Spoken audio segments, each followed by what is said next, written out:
Hey everyone, this is Zebo and welcome to this AFK journey video. So I hope all of you guys watching my video are enjoying Waves of Intrigue as much as I did. And having played the game for close to a year, I'm still enjoying myself to figure out new teams, new ideas, as well as sharing my thoughts and guides with all of you guys out there. So looking forward to even more AFK journey videos on the channel, as well as making more friends through this AFK journey with all of you guys. Okay, so right here we have the global follower code, which I'll be including in the description as well as the comment section as usual. This code is one of the most massive code in the game's history, giving us 500 gems, 500,000 gold, as well as one glorious hero chest, which is a guaranteed selectable celestial hypogean character. So there's also another code which is 88 gems as well as a little bit of gold, which I will be including in the description down below as well. So this is the reward. I have already claimed it. So I got this 3 glorious hero chests, one from the pre-season, one from the Song of Strife season, and one from this recent code right here. So with regards to what I'm gonna do, I'm initially still conflicted whether or not to push my Skalita to higher Paragon tiers, but I think what I'm gonna do, or what I plan to do, is to use this chest to get my Talin up to Supreme Plus specifically for this season, because Talin as a character has received a massive glow up from the developers, giving her an insane magic charm ability, making her super duper viable for different Dream Realm bosses, probably due to mechanics tweaking, as well as a really good fractional talent, which is also making her viable for your AFK stage push itself. So yeah, Talin is a massive glow up, so that's probably my plan. So I'll probably do a video to talk about why, and then do a massive pull session, and then play testing her in a different game mode on my very own account. So that's for the glorious hero chest. So other than talking about the glorious hero chest, I'm also taking this opportunity to do a shameless self-promotion, shameless plug into my other channel. So this channel, Zebo or Zebo Gaming or Zebo Primo, is the very first channel that I had, and right now I enjoy doing content for AFK journey. So moving forward, this channel will be strictly AFK journey, but I personally do play other games, and as of right now I have been actively playing Pokemon TCG Pocket.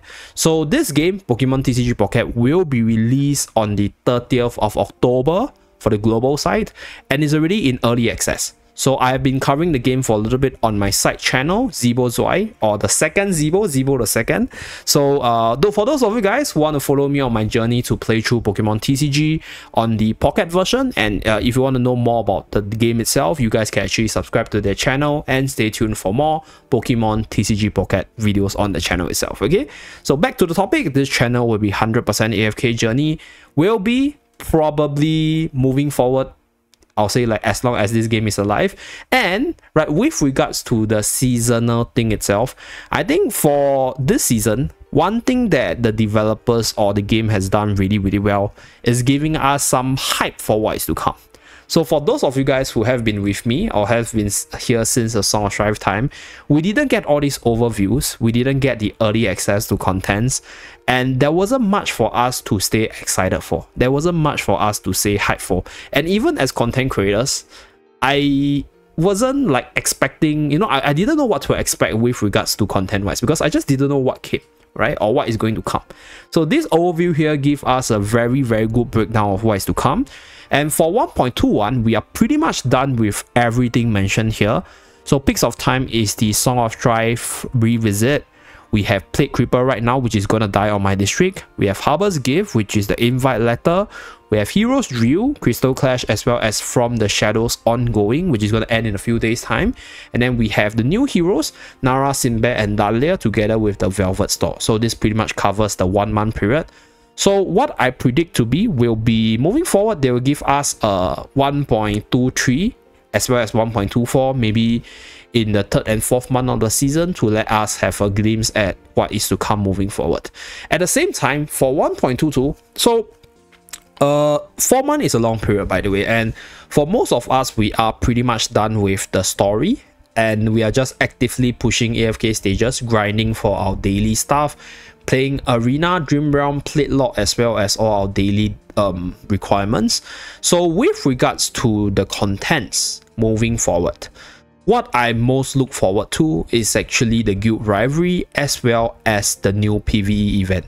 So we do get the preset formation, which is something which I think a lot of the older players has asked for, because I think being able to just have a list of preset and then switching the preset in based on the different situation is going to be a bigger time saver. So one of the reasons that I love AFK Journey so much is because of how I'll say like time savvy it is. It is not a game that requires you to sit for long hours to play through, and right now it will be even shorter with a preset formation feature, because this is greater ease of not having to click the units every single time for different lineups. So that's something that I appreciate as a super old player. We are also getting 2 new heroes, which are between Bonnie, Luca, Sonya, Hodgkin, Tasi, as well as the Hypogean boss character, right? I think that's the boss character from the final chapter. So that is in the Korean ad. Nothing has been revealed about the character yet. But for these 2 new characters, I sincerely hope that they give us Luca and Sonya first. Personal bias, because I really want to try to make Light Barrel work. And right now, with whatever we have in the Light Barrel faction, not saying that Light Barrel is super duper weak, but if you were to put Light Barrels in tandem with other factions right now, I think Light Barrels are relatively underpowered. So I do hope that the inclusion of Sonya and Luca can help Light Barrel leave some of that issue, because Luca is a tank, and then that's what I think the Light Barrels are lacking, right? Light Barrels just doesn't have this omnipotent tank like Almus in the Wilders faction. It also doesn't have, for example, like a Torrent from the Graveborn faction. Neither do they have the likes of Lumon or even Brutus from the Mauler faction itself.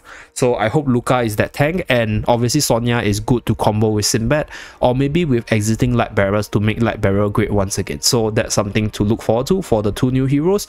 So with regards to my most excited game mode, Guild Rivalry, I have no idea what it is about yet.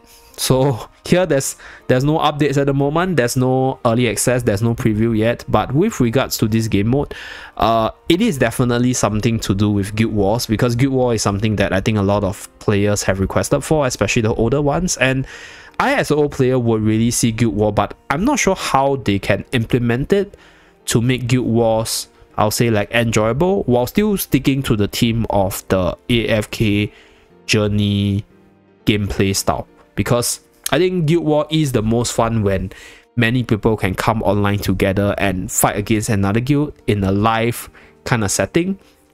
So I don't know how that will work, but sincerely look forward to it, and I hope that there's a lot of replayability to this game mode so that we can do more streams, especially with this upcoming multiplayer guild content. So with regards to Craze Shellbrood, I'll talk more about it once I have details of the boss's kit. And then for Clan Reputation, new PvE as well as 4 Harvests. Clan Reputation is pretty much going to be similar to the Song of Strife one, where we get like the Clan Reputation, which are daily missions, which we do, which we need to clear all the different mini games to get points. But what's most important for Clan Reputation, at least I'll say for this season, would be the 2 artifacts to be unlocked. Because I've been speaking a lot about Frontline Spell, because this is a very good melee team artifact, and we could definitely see the rise of new team ideas on the melee spectrum with this artifact specifically. With regards to the Valor Shield spell itself, I think it is good, but I just haven't had the opportunity to test it in the Pioneer server itself. So I'm not going to speak too much, but this one has been proven to be good with melee teams. But how good would it be with the pacing of the artifacts as well as the current standard of the units itself? We shall wait and see. So this is something that I look forward to, because I'm somebody who loves to experiment as well as trying out new team ideas. So I hope this could go with Light Barrels, so that will actually fulfill my wish to make Light Barrels great once again. So that's for the artifact as well as the Clan Reputation part. So with regards to the other PvE stuff, not saying that I'm not particularly excited for them, but for 4 Harvests, it sounds like it's going to be like a farm simulator kind of thing. So I've never been a big fan about farm simulator, unless they do something with it for this 4 Harvest thing. So let's see. It could just be a very simple From the Shadow type of event where you do specific mini games to get your dailies done. So if that's the case, then there's nothing much for me to talk about. Then, right, the next thing which I will have the most thing to talk about will be this new PvE event. So there is or there are a whole bunch of PvE events, and more specifically right here, there's no name for this PvE event. It's a new PvE event, so I don't know whether or not I should be excited for it, or should I be just okay, let's keep our standard a little bit lower, because we are getting the guild rivalry, which is Guild Wars, right? And then we are getting clan reputation. So this PvE event could be one which is like Crystal Clash, where it involves you teaming up with other players to maximize your daily PvE looting experience, maybe, I don't know. So that's with the 1.22 side. Okay, so with regards to 1.23, obviously we're getting the remaining new characters, and right, I really hope to see, for example, like features which can allow us to revisit the story, because I think Waves of Intrigue story is amazing. It is such a shame that we are only able to experience the story once, and we are not able to re-experience all the amazing cutscenes, voice acting, as well as the different animation once again to relive it, especially for somebody who is interested in the lore, right? I'm not the biggest fan of lore, but at least for AFK Journey, I do sit through all the cutscenes and story for this game to just see how well it has improved since the last time, and also just to have a better understanding of the storyline itself. So that's something that I really hope in 1.23 they could give us, because Waves of Intrigue cutscene, amazing, right? I hope you guys agree with me, but amazing cutscenes. And there's also other amazing cutscenes, like for example the Primal Lord stuff, for example the first encounter inside the mini quest itself. So that's something that I hope to see in 1.23, and that's pretty much it for this video. So let me know down in the comment section below what you hope to see for 1.23, and what other areas of improvement you hope to see for AFK Journey, so that this game can improve together with everybody's expectation. Thank you very much for tuning in. Do remember to like and subscribe to see more. Bye guys.